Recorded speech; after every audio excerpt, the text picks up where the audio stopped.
Record.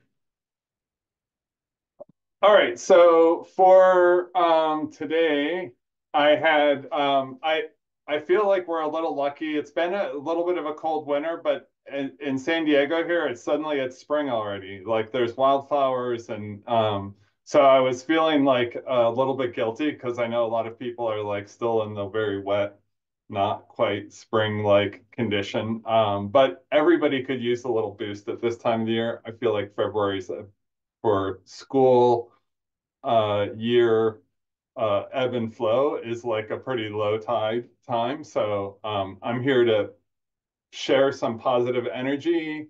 Saw some cool flowers out on my walk this weekend, and was like, it's spring, yay! It's raining. So be energized. People are swimming with orcas. This happens to regular people. We will talk a little bit about some essential planning. We only have 3 more meetings after tonight during the spring. We're going to meet in March, April, and May, and then we'll take June off because people will be busy wrapping up school years. And then when we meet in July, we're going to meet like real people and it's in the same room and like eat meals together and things like that. So I want to talk a little bit about that. And then if there's anybody on the call here who has not had a chance to share and who is ready to share, not pressure, there's no requirement, but I wanted to make sure everybody had a time available to them to just share their idea for feedback and I know I like to think while my mouth is moving. So I want to make time in the meeting for everybody to have that experience. And then the kind of new information bit of the meeting, I just wanted to take us through a little walk of the computer science standards. I know that for most of us, bar one brave soul who teaches computer science, this is not our field, and so I assume most of you do not have working familiarity with the computer science standards as I didn't. But it's relevant for us in this project, and we're going to try and align ourselves with some of the standards and figure out how we connect to that. So we're going to talk about that a little bit. Okay, so this summer we're meeting at USD for a workshop. It is happening across 3 days. I'll talk about the agenda in a minute, but the 17th is like a half day. So that is a Monday, Tuesday, and Wednesday. I'm just saying that out loud because it's kind of unusual. Every time I look at the calendar, I go, oh, it's a Monday, Tuesday, Wednesday. I forget why we planned it that way, but we did. So the thing I didn't probably do a good job of saying before the email I sent as a reminder for tonight was that everybody should complete the form. I think I sent a link and kind of implied that if you were flying and Stephanie needed to purchase your airline tickets, that was the reason for the form. Of course, I was wrong. Stephanie had to say, no, Tom, they're all supposed to complete it. And that way she knows because you'll be being reimbursed for various expenses as well. And so this just gets the paperwork ball rolling, creates a file of who you as the ultimate payee is going to be. This will also help Stephanie help me, which she's already doing, obviously. But she will just make sure that everybody's accounted for in the final plans. And so I know several of you have already commenced the process of purchasing tickets. And that's awesome. If you have not filled out that form, please do that at your earliest convenience. Even if you're just like in the case of Gina, who's local, you'll probably just have things like a daily parking um, mileage, things like that. So anyway, correcting my own error on that. And there will be accommodations provided for each person on campus. So there's a program. We've been using it with CJET for the past couple of years where we're able during the summer to host workshops and provide housing. So they're student apartments. They're certainly not luxurious, but hopefully they're ultra convenient and nice enough. And the campus is beautiful. So as I said, all of our costs your costs rather, are going to be covered. Will the first day we'll have, well, the first 2 days we'll have kind of regular 8:30 to 4 o'clock work days. I figure it's better to start a little early. In all honesty, I'm usually just dragging myself into a work mode at 8:30, but I think that way we preserve a little more daylight during the end of the day for those of you who will be visiting from out of town and might want to get around and see San Diego. Um, and that first day, I think I'm gonna try to invite some geography friends of mine from the universities here to just be kind of a panel to hear about the projects that you guys are working on and maybe provide some inspiration or critical feedback or suggestions. And I'm going to focus that on Monday. So just so you know about that part of the agenda, there will be like a lightning round of each person talking about what your idea is and what you've done so far up to this point to kind of advance that idea. And then most of the rest of the time we'll be working just kind of in groups as appropriate or individually, but I'll be there and hopefully a couple other people will be there to be able to be a support team. So if there's a part you're stuck with or you're trying to identify a resource, we'll be able to do that. But also you can, pair up and work together and kind of advance each other's ideas. Um, we will for sure on Monday night, we'll do like a dinner as a group. And I just decided today that we're going to do it in Little Italy because then I can do like a little walking tour of that neighborhood and share some research I've done. And it's a cool happening area of town. So expect something Italian on Monday in Little Italy. And then Tuesday night, if people are up for it, it's not like, and there's no obligation. If you've got something else, if you've got family or you've got something, don't feel like you absolutely need to be there on Monday. I won't feel bad that you missed my cool tour. Um, but then on Tuesday, we can talk about things if people are interested in going to Old Town or some other part of San Diego. We can do some group activities or we can arrange separate groups. I can be your tour. Okay, so any questions about July?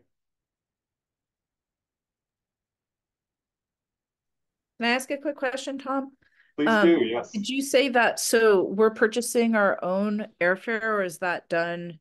No, when you fill out that form, it's going to ask you like what's your preferred time and airline, so you can have pretty much control over which airport you fly out of and if you have a airline you prefer. But for USD, funding purposes, they'll pay for it directly. So it's cool that Okay. way you're not holding the credit card balance until. Thank you. I was wondering about that. I filled out the form. Is there a way we can check to see if it got through all right?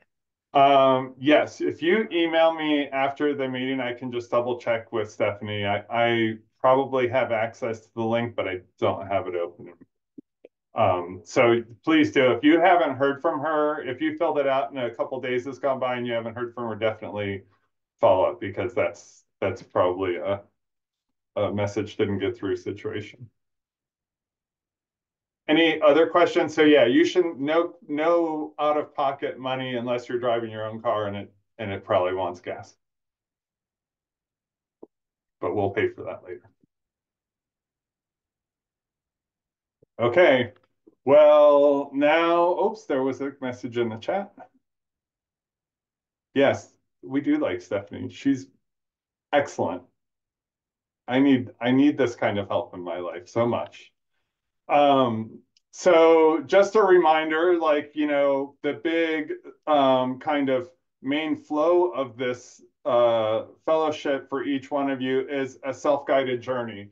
So the idea is that you all saw at least an opportunity to delve into an area that combined geography instruction or geography learning with something that was computational towards computer science. I always kind of hesitate to say computer science because I think maybe that's a little daunting and not everybody's got the kind of hardware to be doing that kind of activity.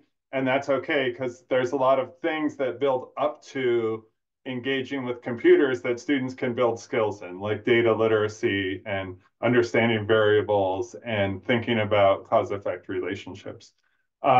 So each person, as they kind of think about the way in which this project could potentially connect with what they're teaching. In other words, where they can fit in some geography plus computer science into their teaching, they're going to document that in a planning document, set your own objectives, and if you want to, because that's the person you are, or maybe you've discovered that another person has a very similar interest to you, you can merge projects or collaborate on things to a more or less degree. So having said that, just a reminder that that's kind of the responsive nature of this fellowship. So we're trying to create some learning experiences, but ultimately towards a goal of implementing something.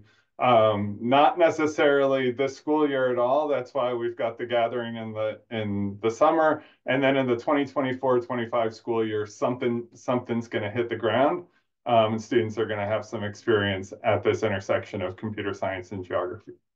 So, is there anybody who has not had a chance to share? Right now, I'm looking at people on my screen, and I think you have.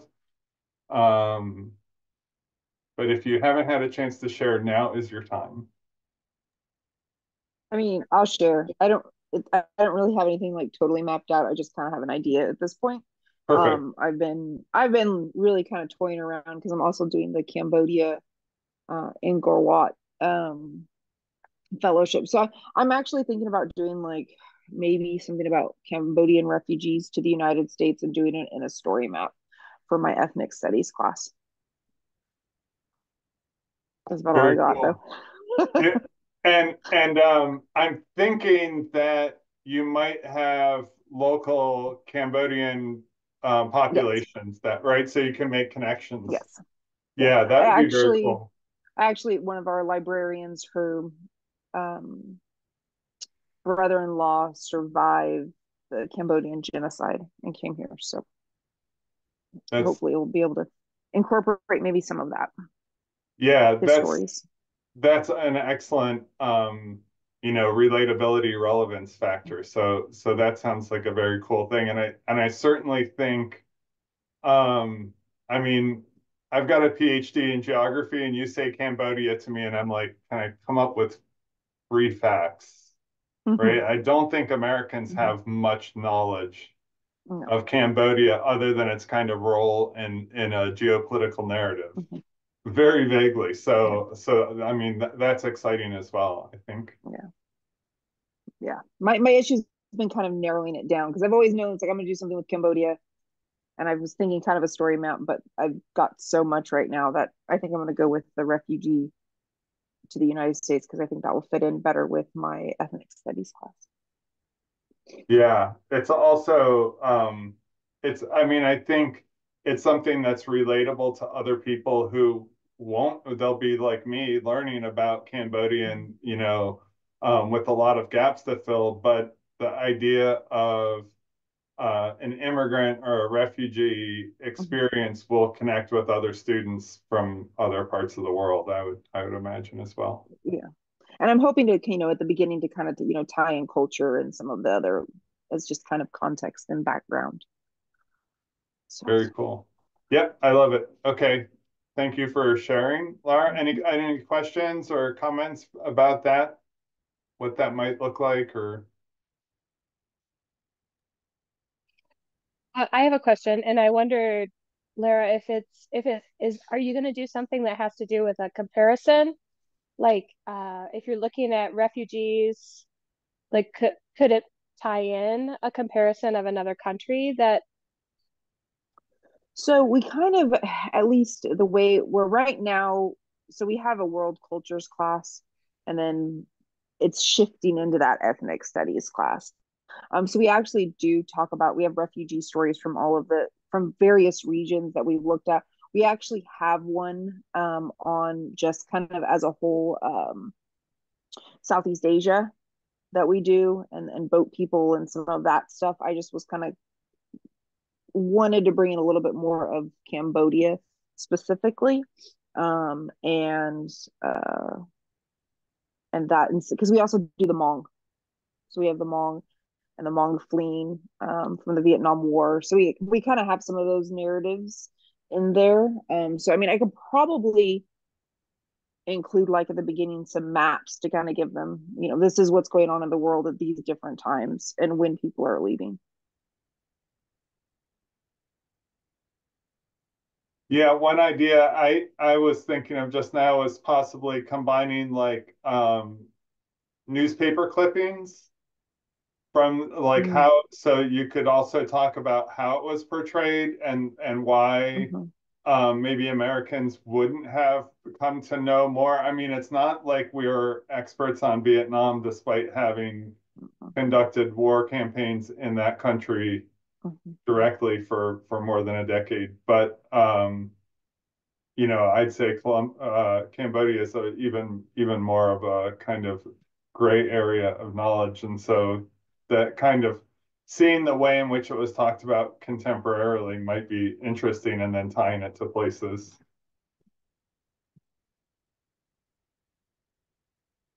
And then there's also some experience of Cambodians. Now there's a I can't remember the name of the documentary, but it was mentioned in one of the other classes on the Cambodians experience and how they actually, Cambodians that come to the United States actually have a much more difficult time than some of the other immigrants from Southeast Asia. And I have to look it up. I don't really remember. I'm trying to keep both of my fellowships and classes in school and parenting and all of that. Well, But good on you for pursuing the knowledge. You said the phrase "boat people," and I thought it took me back in time. I don't feel like I'd heard that phrase for so long, and remembering that it was in relation to Cambodian refugees, because now I think about people on rafts crossing the Mediterranean, people on rafts and coming up the coast of Mexico trying to get into California that way. It's certainly a repeated story in a way. Hey Laura, do you think you could share that story map? I mean, I'm assuming all of our work is going to be shared, but I definitely have Hmong students and Cambodian students that I think would really oh yeah, appreciate seeing it. I think that would be a very validating story map to see. So for sure. Once I have it done. it sounds really amazing. Thank Wow. you. Oh yeah, I forgot to say that you'll all take your own path, but then you'll share it all with us. But also in the group I've had contact with here in San Diego that I knew nothing about was the Karen people, who I believe are an ethnic minority in Cambodia as well as in Vietnam. So they are, I had an amazing exchange with a group of students that were explaining to me the first Karen student, like the name Karen is how it's spelled. The first Karen student to ever graduate from high school graduated here in San Diego. They had no formal schooling experience. They had no, like the Hmong, they had no written language.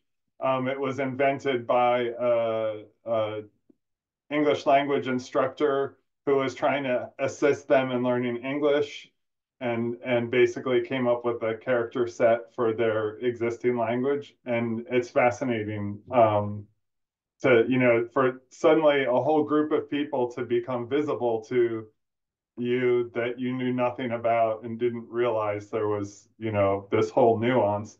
And the most amazing part of the exchange with this group of students, they said, well, you know the movie Rambo, right? Now, I never actually watched the movie Rambo. It's just not my kind of thing. But I still said, yeah, I know the movie. And they're like, that's us. That guy came and said, that's a real person. And he came and was the hero of the Karen people. So I was mind. Did any other person on this call know that Rambo was based on a true story, let alone that it had to do with the Karen people? Apparently, he kind of rogue military officer who was very incensed at the treatment of these people and went and now I don't know how much the action scenes of the movie have anything to do with reality, but the person apparently is real. That's my tangent for the moment. Okay, anybody else would like to share a project idea? I would like to share mine. All right. So I haven't had a chance to talk to you yet, Tom, about it, but I was if I'm correct, I was trying to tie something in that is going to be part of our curriculum anyway for the following year.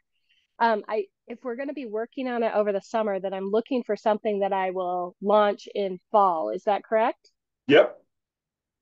Okay. So that's when I do our viruses and bacteria. And so I was thinking about doing something in relation to world maps in regard to various viruses and bacteria. Like I've had the students create a world map where they show areas affected for certain types of bacteria and viruses, but I want it to go deeper. And I'm not exactly sure how to make that go deeper. And I'm not sure how to better integrate maps.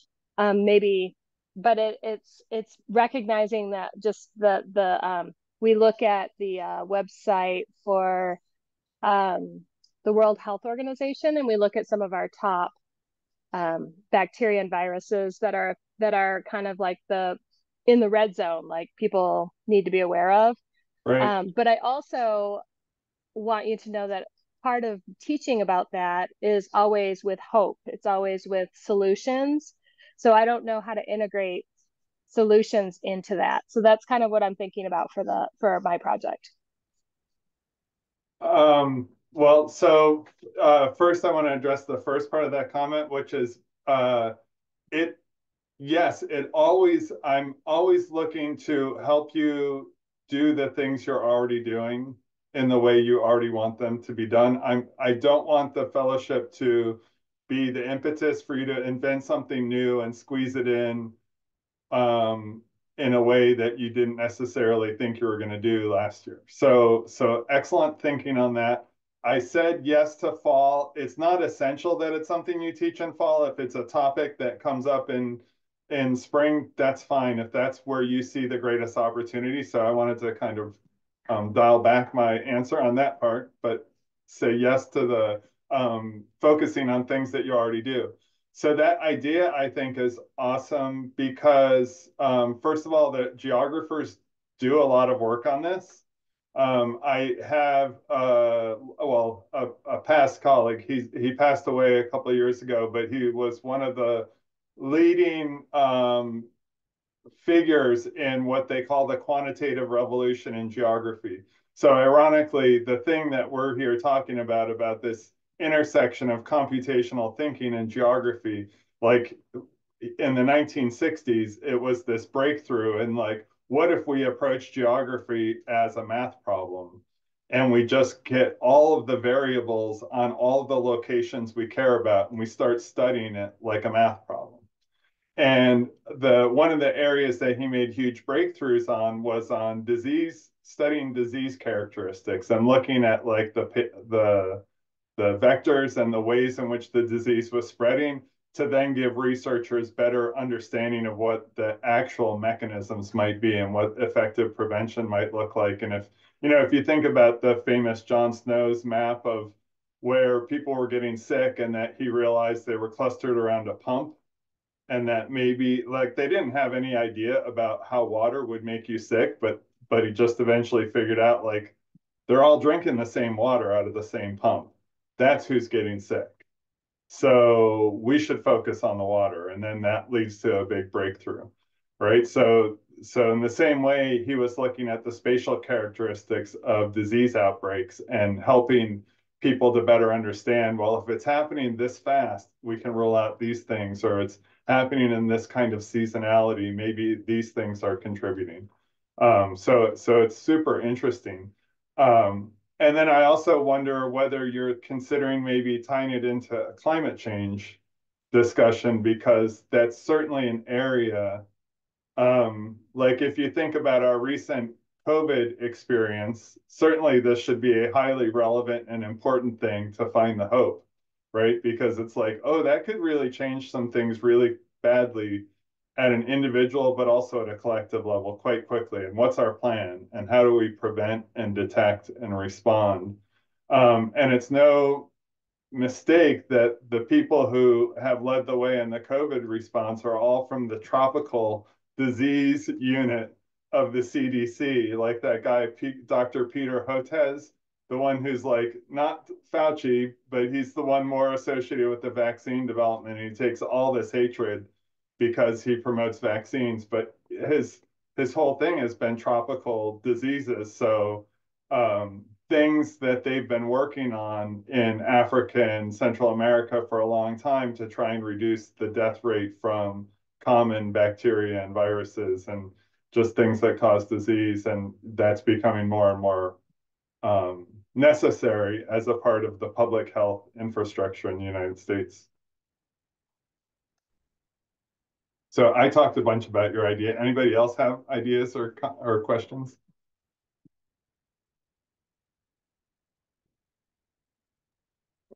Michelle, I think that's such an intriguing idea. And I love how Tom brought up climate change because, just to study the vectors and how mosquitoes are going to be like their range of tolerance, with latitudinally is just expanding. And, it would be neat to see like some vector diseases like over the ages and mapping those, and how that's changing. And if we do see a correlation with, and having the students actually hypothesize as to why that's changing would be really interesting. I love that. Yeah, I agree. My We husband's have, a bat biologist too. And so like with the white nose syndrome, the bats with the geology too, with the climate change, yeah. it's affecting them so much too. There's so many areas. I like the idea of going with mosquitoes. Like that's a great way to do it. And we do talk about yellow fever, but we talk about it in relation to yellow fever in Philadelphia just because of a book that we read. But it would be really interesting to like expand that. And Zika is one that, I mean, it seems to have come and gone from the consciousness quite quickly, but for a while, Zika was a big panic about what's going to happen in southeastern United States when Zika incidence steps up. I just want to say I really like this idea because those of us who have taught some concepts in climate change, I really love going into some of the biology and not just like it's a very physical process studying climate change. It can be very just with the elements and how things work in nature, but I really love how there's another human component of it like woven in. And so I'm just appreciating your topic, and it's very accessible to some of us who are trying to find deeper dives into the climate change issue. It's an interesting example. I hear it talked about in kind of wildlife biology frameworks about the description that really stuck with me was a person who said it's like you've been training on a treadmill at 6 miles an hour and you run every day at 6 miles an hour. And for species that are constantly evolving, they're evolving on a treadmill that's running at a certain speed, right? And they're like, imagine if every day somebody's turning up that treadmill faster and faster and faster. You might be able to keep up. You might be able to just keep stepping up your performance. But that's what climate change is asking species to do, is to figure out within 5 years, where's your feeding ground going to be? Because that's not where it was before. It's receding, or it's being critical habitat is now intersecting with critical habitat of another species you never interacted with before. So in the human body, the same way, all of our defenses and all of our systems are having to adapt to new conditions that are changing faster.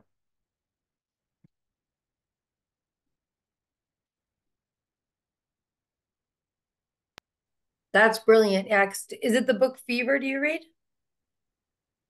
Yeah, No. yeah, Oh, it's Yeah, simple, I know, for the youngers, but it's a great jumping off point for I talking read about it all in of it. fifth grade. Yeah, Yeah. yeah, it's amazing. I'm like, I know what you have to be reading. That's Yes. really smart because if you look it up right now, too, like U.S. News and World Report's been talking about the yellow fever coming back and stuff. Oh, really? Yeah, I mean, I yeah, also was thinking, like, could I tie it also into this idea of, I mean, this is more psychology, but vaccines, yeah, and the idea that yeah. all of these things are coming back because people are refusing to vaccinate. I don't know. I That seems a little bit too political for my class. Right, right. But some of the kids may bring it up. It's something to be ready for, because you have those kids that are just in that zone, and then you can have a little bit of a conversation safely, right? We have to be careful. I love it though, because yeah, Fever is so interesting to read. It's such a hard book, but you can also, I think, talk about vaccine development, the race to develop vaccines as like a scientific pursuit without even talking about, hey, it's people's choice about whether they take those, whatever. But also, if you examine some of these cases, that population threshold that's required for the vaccine to change the situation, that's a thing that kind of it's a backdoor way into the individual choice discussion. It's like, oh yeah, sure, everybody gets their Yeah, I love choice, that. but we're counting on this. Right. Because we have talked about it in terms of, like, social emotional, like taking care of our community and making sure that we're taking care of one another. But like to integrate population on top of that, and talking about populations that are highly populated, that are successful with vaccines, and then some that are not.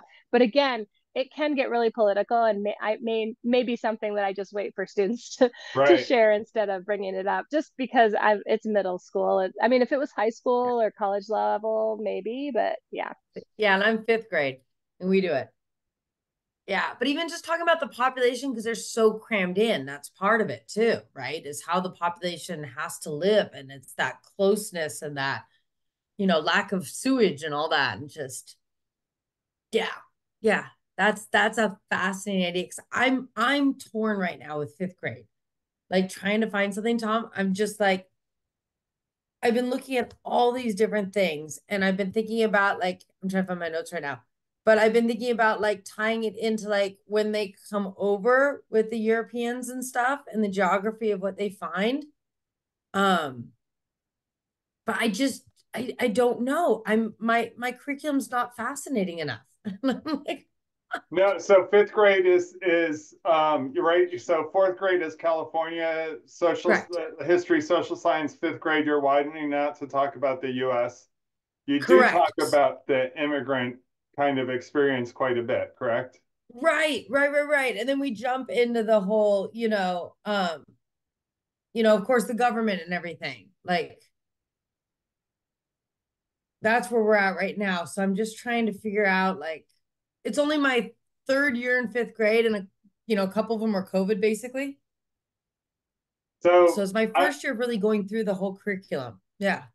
so just thinking about the most basic. So I'm just going to start with kind of base level elements, foundational elements that I Okay. would have you be thinking about, and it's just like how could you more completely tell the story of the American population taking hold of the American territory. Like there's all this land, and we talk about it really abstractly as our country, as the United States of America. We might teach about manifest destiny and the different ways in which people understood their right or even the correctness of settling areas, irregardless of who lived there before. So you could certainly tell that story from more than one perspective, but even without focusing just on the displacement element, just the like how like what land was there? How did we make sense of it? So And the for Louisiana example, Purchase, of course. Yeah. if you look at the United States map, just an outline map like you might have on your wall at school and just start with the question, why do the boundaries look different in the East and in the West? Like, why all the straight lines? And did they just get tired of making states? Why did they get bigger and bigger? Like, Never thought like about that. Delaware is tiny, Maryland's Yeah. tiny, and then Montana's like, whatever, just call it Montana. They Like, how did loved after that states and happen? capitals quiz when we got to the West Coast. They're like, this is much easier. There's fewer states, Mrs. Neal. I'm like, yeah. Yeah. And so one of the reasons that people draw a lot of straight line boundaries there is because they were literally drawing lines on a map. Whereas when they divided Maryland from Pennsylvania, that straight line boundary, the Mason-Dixon line, they actually had to go out and walk down between the fence lines and be like, I'm sorry, you're in Maryland now, you're in Pennsylvania. It was very unusual in that case for anybody to kind of draw a straight line on the landscape. They used natural features, which people had used to divide the landscape before. But then later they're sitting there and making decisions about big chunks of territory that they want to incorporate. They want to integrate into American governance structures for various reasons. And they're willing to just throw a straight line and assume there's nothing going on there that matters. We don't need to worry about what's there. Like you look at the line between the boundaries of California, it throws you because we have a coastline and a river forming two little parts of our boundaries. So it doesn't look geometric, but look at it again, it's ultra geometric. And so the boundary between California and Nevada and California and Oregon super arbitrary. So just kind of, I'm not nailing down a topic, obviously, but just thinking for students about how they could actually think about the United States as actual land and not just a concept and a constitution and a people, but like, where do those people fit? So an interesting part of that is like different immigrants at different times, different flows were happening from different parts of the European continent, right? So first it was Western Europe and Northern Europe, and then gradually it became more Southern and more Eastern. And as those population kind of feeder areas changed, the the types of land that were available changed. So people were arriving from Sweden and going straight to Minnesota and going, look at all the trees, this is great.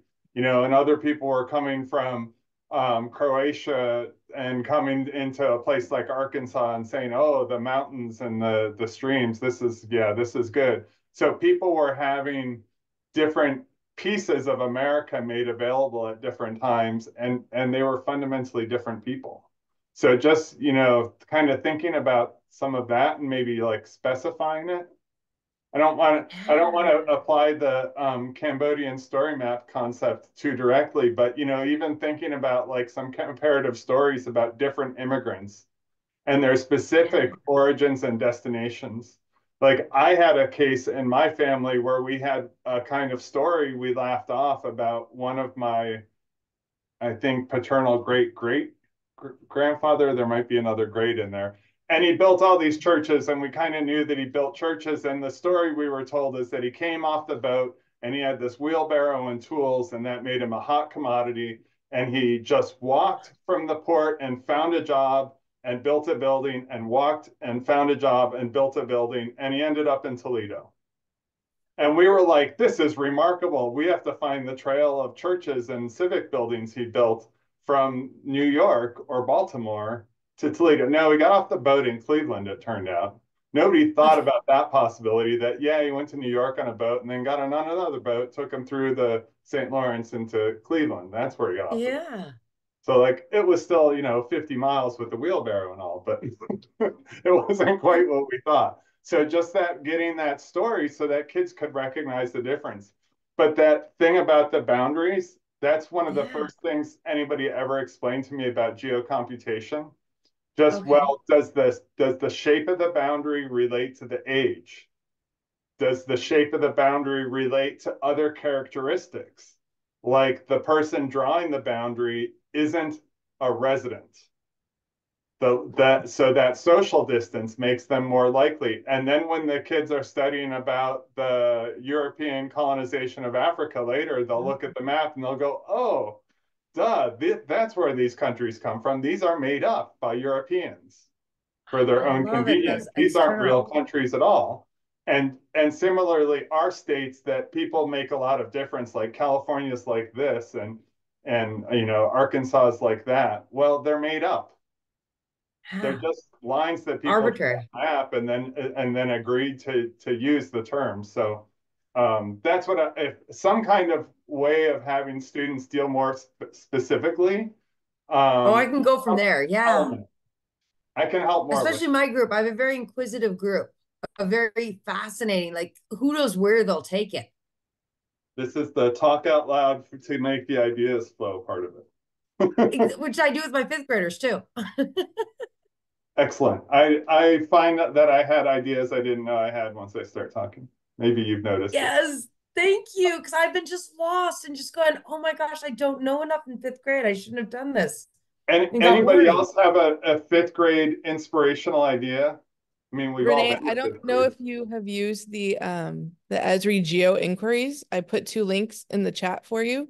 But they are great jumping off points to get kids used to manipulating maps, looking at data. So I gave you 2 examples in there that have to do with colonies that they actually get to manipulate maps. I love geo inquiries. Very Thank you. That cool. was really thoughtful. I appreciate it. That's what we're here for. Right. Team.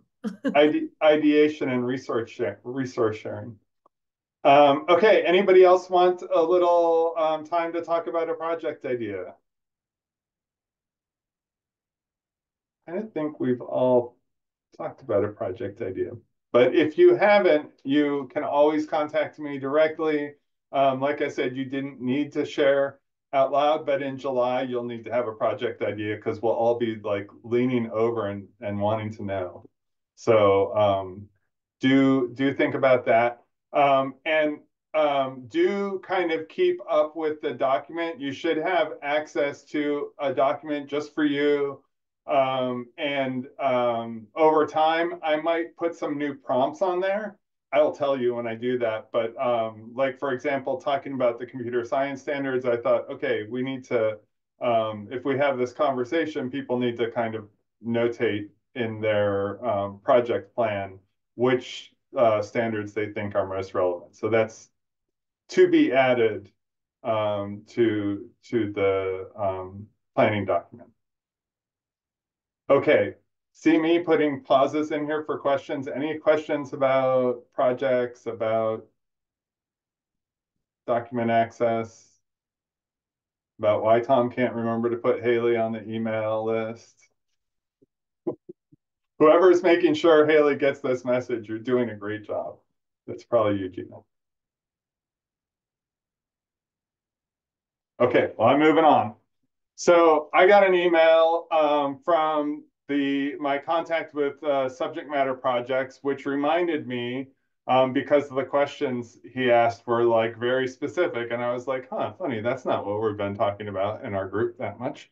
So it reminded me of this basic fact that the funding that we're using for this program comes from funding that was kind of originally going to go to a computer science subject matter project, which there isn't one. And realistically, the amount of money that was allocated was not going to be enough to get another project up and running, let alone sustained. So the approach that the subject matter projects took was to say, what if we asked all of the subject areas to think about kind of developing ideas of what it looks like to integrate computer science into their subjects. So in my case, I suggested geography, even though there's not that many people who teach a standalone geography course. There's AP Human Geography. There's some other high school districts that require geography. I don't think we even have, or some high school districts require it. Many others offer it as a ninth grade, usually elective. I don't think we have any middle schools requiring geography, we used to see a lot of seventh grade geography courses, and I think just generally the time in student schedules has been eaten up. But nonetheless, the subject matter project apparently has been listening to me because they said, no, this is great. We don't want geography to get lost. And if you're interested in doing this, that's great. So we're in a little bit of an open field because most of you fit that description I just gave, which is like, well, you're not really a geography teacher. You may teach a geography class, but you're mostly responsible for teaching something else, environmental science or all the fifth grade subjects, or ethnic studies, all kinds of different things.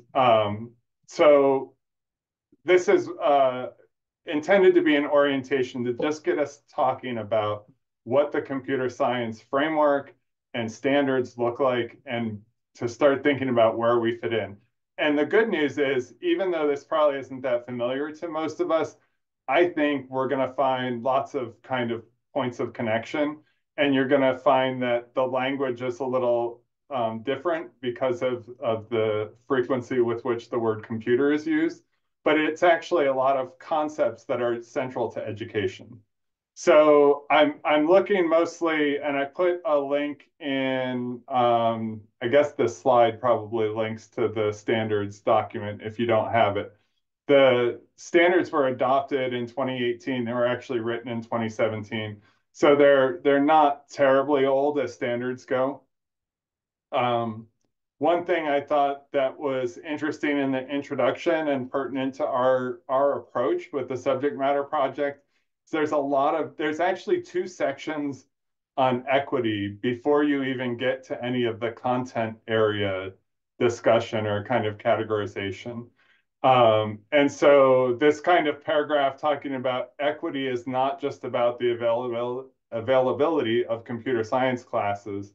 It requires us to carefully consider inclusive practices regarding how classes are taught, student recruitment and retention, instructional practices that guarantee universal access, and high expectations for all students. I do know enough about computer science in California to know that there's not enough computer science classes. Regardless of if there's steering and there's equitable access, there's just not enough computer science even being offered to think that we're going to give students within their TK-12 educational kind of experience enough knowledge to be computer literate, let alone kind of functional in using computers to solve problems.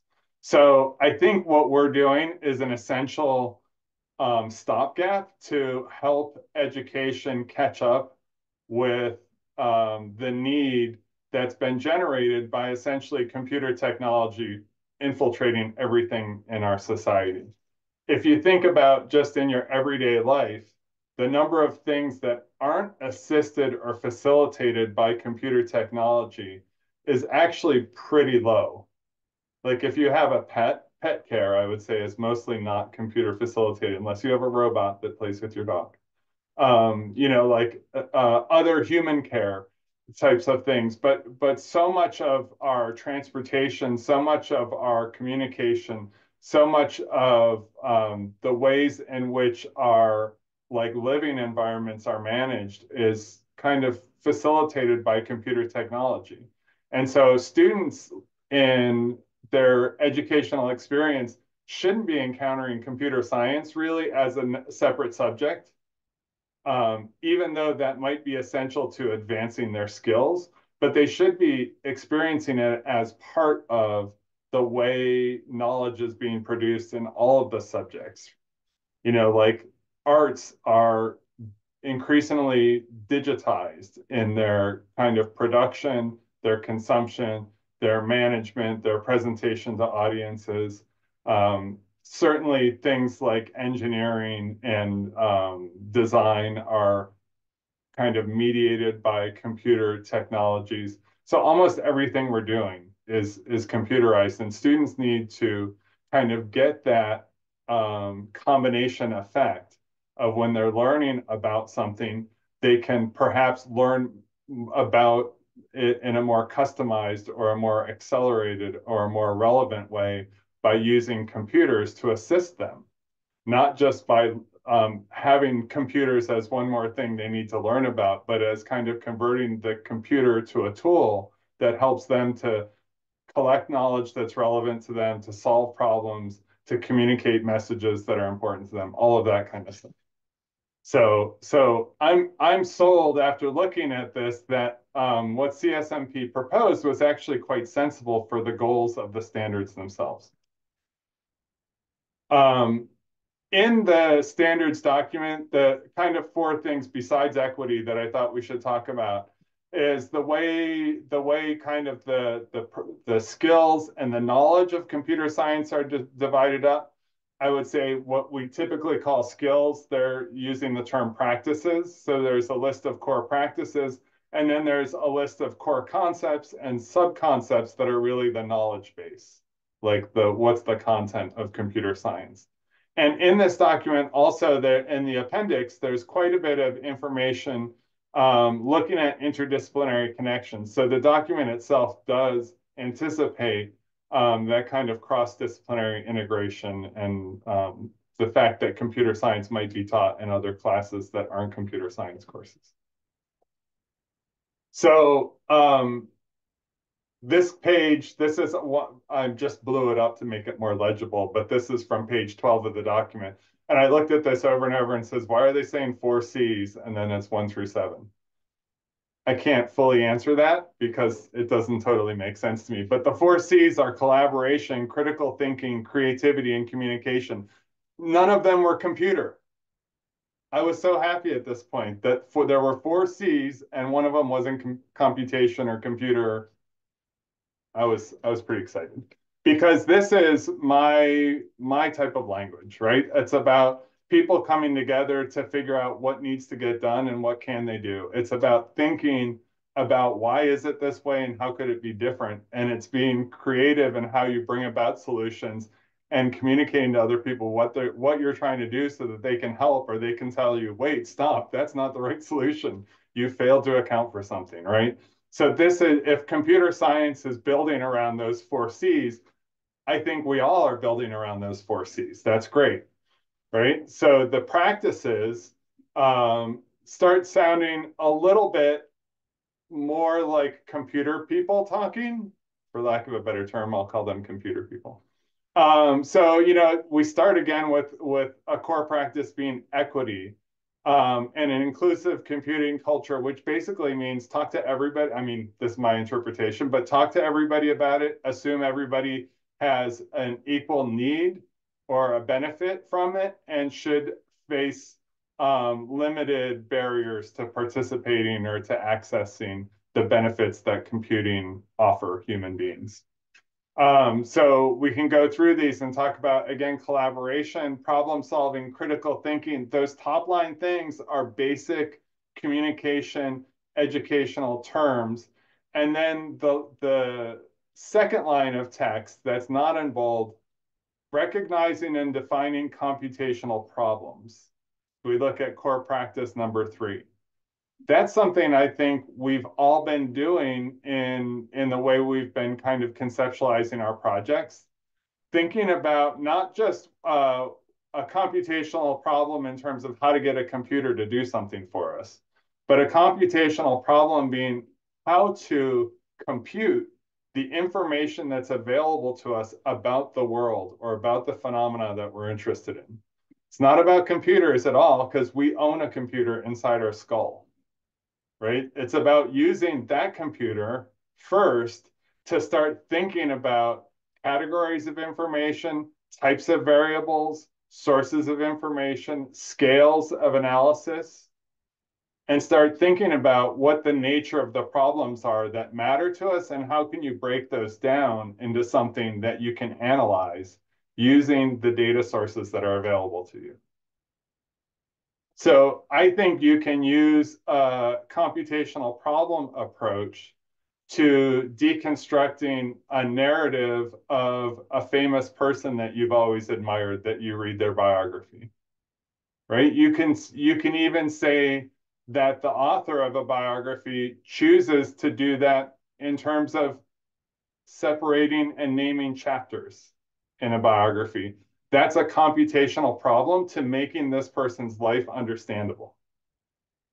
It's about gaining insight and gaining kind of control over the information so that you can do something with it. You can obviously think about ways like when we're the example we were looking at with reservoir levels, and you can think very specifically about how that becomes a computational problem with what's the volume of water, how fast could we release this if we need to release it, what happens downstream, what happens if the weather changes by 1 degree, 2 degree, how much snow is up there and how much meltwater is going to arrive. That's a much more concrete problem. But it doesn't have to be just concrete variables. They can be interpretive variables. They can be cultural variables. So I don't need to necessarily go through each one of these, but my point was just in saying that I think if we think quite broadly about these practices, this is a lot like when I look at the next generation science standards and I think, well, that's not just science. That's mostly just like living life.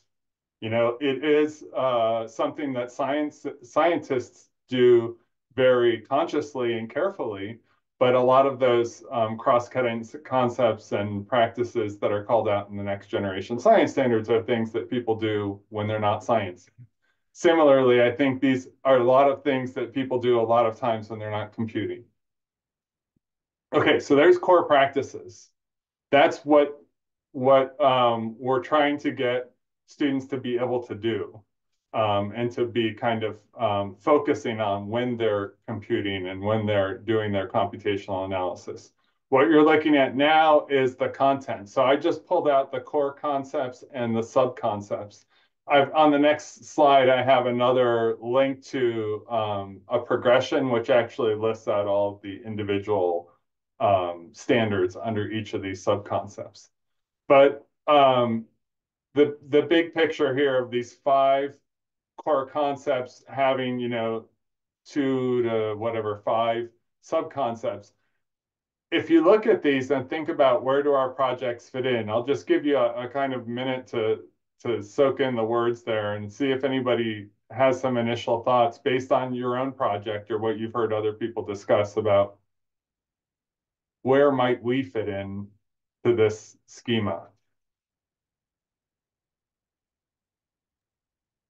I feel like most of our projects fit into the data and analysis portion.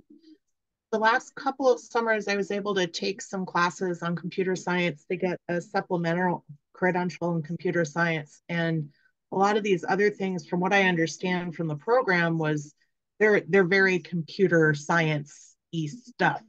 Whereas the data and analysis, especially that collection, visualization, and transformation, that I feel is like where most of us fall, or inference and models.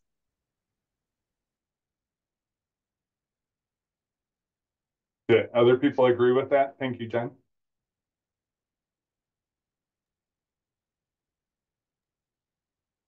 I agree with that, although I do feel like you could take some other things, like these things that have to do with troubleshooting or problem solving, and tie it in to that data analysis, like many of our projects are turning out to be. Like, it seems like it's all of our projects are problems that are seeking solutions. So the computing system seems like a good category to like have analogies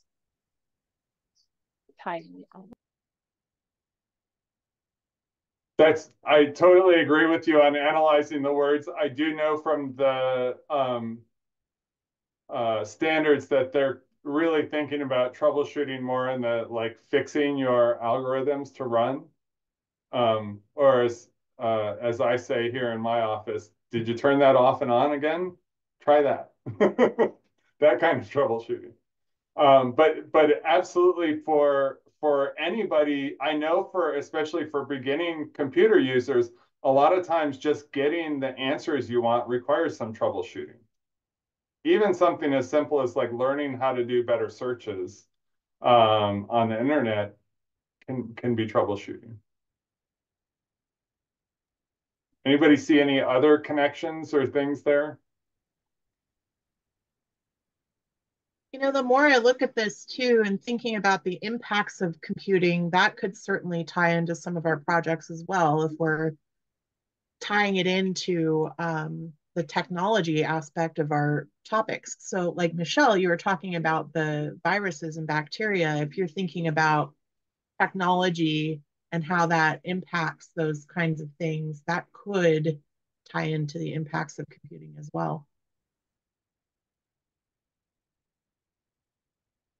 Yeah, and I'm kind of asking an unfair question because you don't have the language, right? This is just some key words. So the riffing off of troubleshooting was absolutely appropriate. And I would say that some of the terms that, like, when you see algorithms and programming, you're like, oh, okay, that's not really us. We're not doing that if we're not in computer science.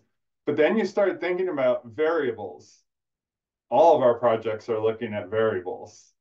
And understanding and defining variables, I think, is something everybody could get better at. Thinking about algorithms, which in a way is a routine, but it can also be just thought of as like an equation. So when I shared last time we met, I'd kind of gone off the deep end with the story map that had data on population of cities and counties in California, right? And so I kept asking myself different questions like, well, what if you care, like I'm thinking about fourth or fifth graders, for example, who might be learning about topics and want and be fascinated by like, what's the biggest? What's the most something, right? And then you have to think about, well, what's that mean? So like if you're saying what's the biggest state? Well, right away, is that the population or the land area? So define that and I can give you an answer. But by biggest, you might have meant population. Well, if you meant population, do you mean the most crowded or the biggest population? Well, actually, I'm more interested in the most crowded. Okay, now let's divide the population by the land area and get a new statistic. That's an algorithm repeating that for each state to generate a new statistic so that you can answer that question better.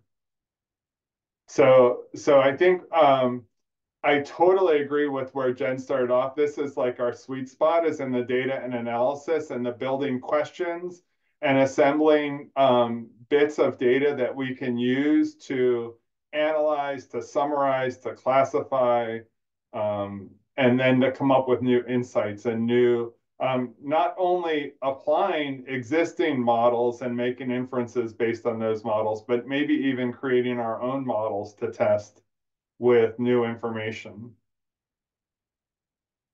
One of the things that is, a societal breakthrough.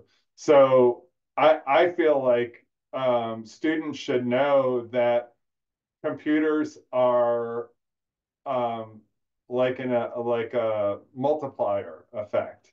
And so the extent to which they can gain control of computational power, the ability of computers to collect, organize, store, and analyze lots and lots of information, that's going to make them individually able to do things that they wouldn't otherwise do.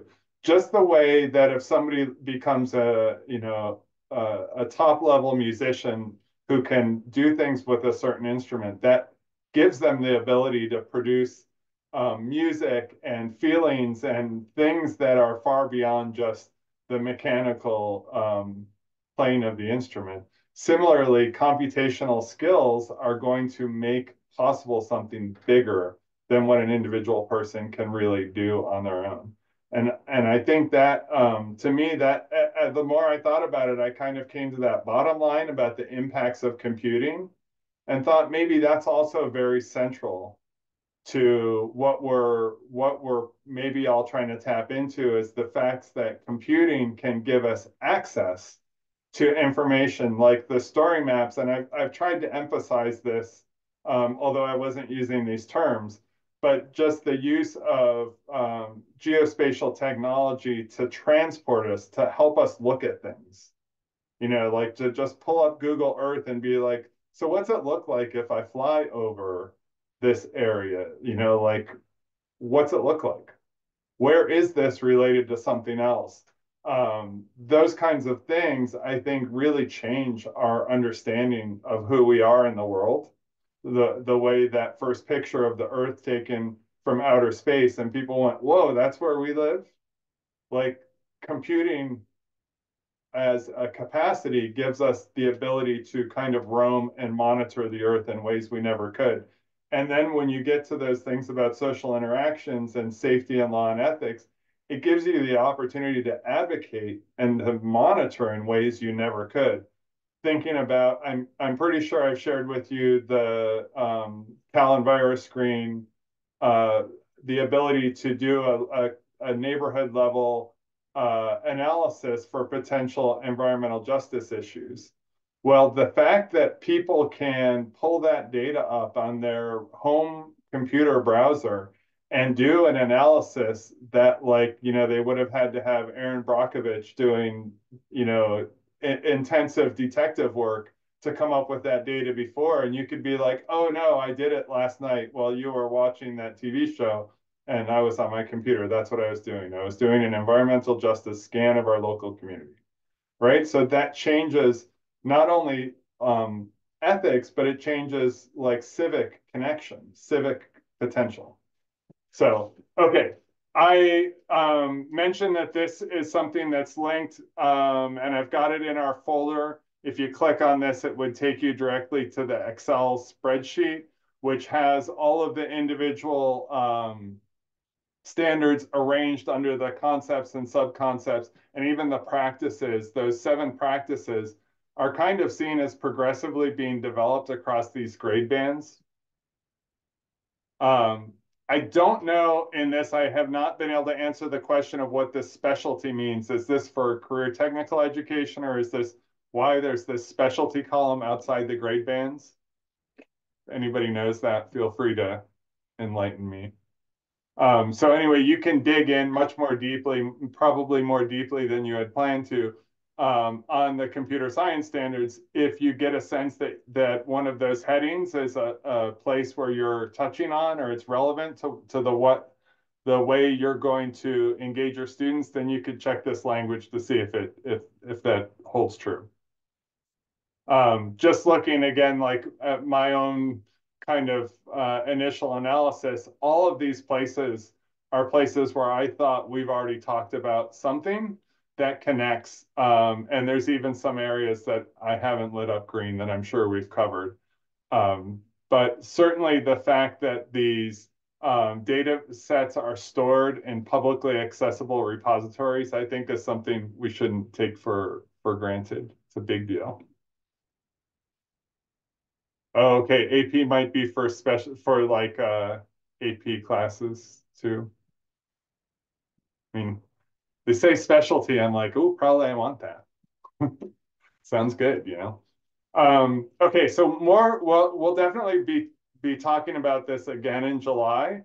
So I just wanted to plant the seed that at some point we want to kind of loop back through this, and not only just for the purposes of like reporting back to our funders that we were on task and we were integrating computer science with our subjects, but I think what I'd personally like is for us to get to a point where we could explain this to our students in a way that they go, oh, cool, that's what we're learning. Like this is something that's pertinent, it's relevant, it's not old. I mean, I don't know about you, whether you guys encounter this with your students, but I know that there was a certain point in my schooling where I thought, wait a minute, these are old people teaching me about old people ways. They don't know what's going on today, and now here I am an old person, and I'm sure I only know old people ways. But students need to know that like we know something, like that like we actually know some of these secret like cheat codes and secret passageways that can get them access to a lot more information and a lot more capabilities that they can use in whatever way they want. So hopefully we'll get to that level of comfort with these concepts and subconcepts that we won't necessarily, I don't expect anybody in here to be able to speak to more than a couple of these areas, But if you can kind of explain how your project connects with one area, that would be awesome. Okay. Any questions about that? I'm here at my last slide already. I kind of thought I had another slide. But this is true information. Our next meeting will be in like 29 days, March 19th. And if I will open up in the last 3 months here that we're going to meet before the summer, if there's anything that you're interested in sharing or that you would like me to retrieve some information and resources about, feel free to reach out to me and initiate a conversation. I would be happy to turn over some of our meeting time to one of you to explore something that you maybe could bring in from another professional learning experience you've had or something that you're working on. Maybe you're far enough along on part of your project you want to give a little demo or a dry run. But also you can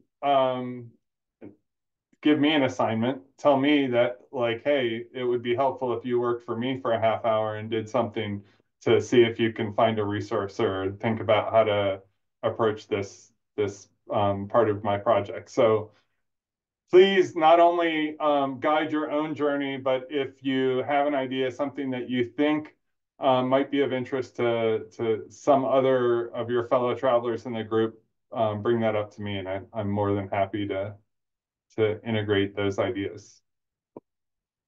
Okay,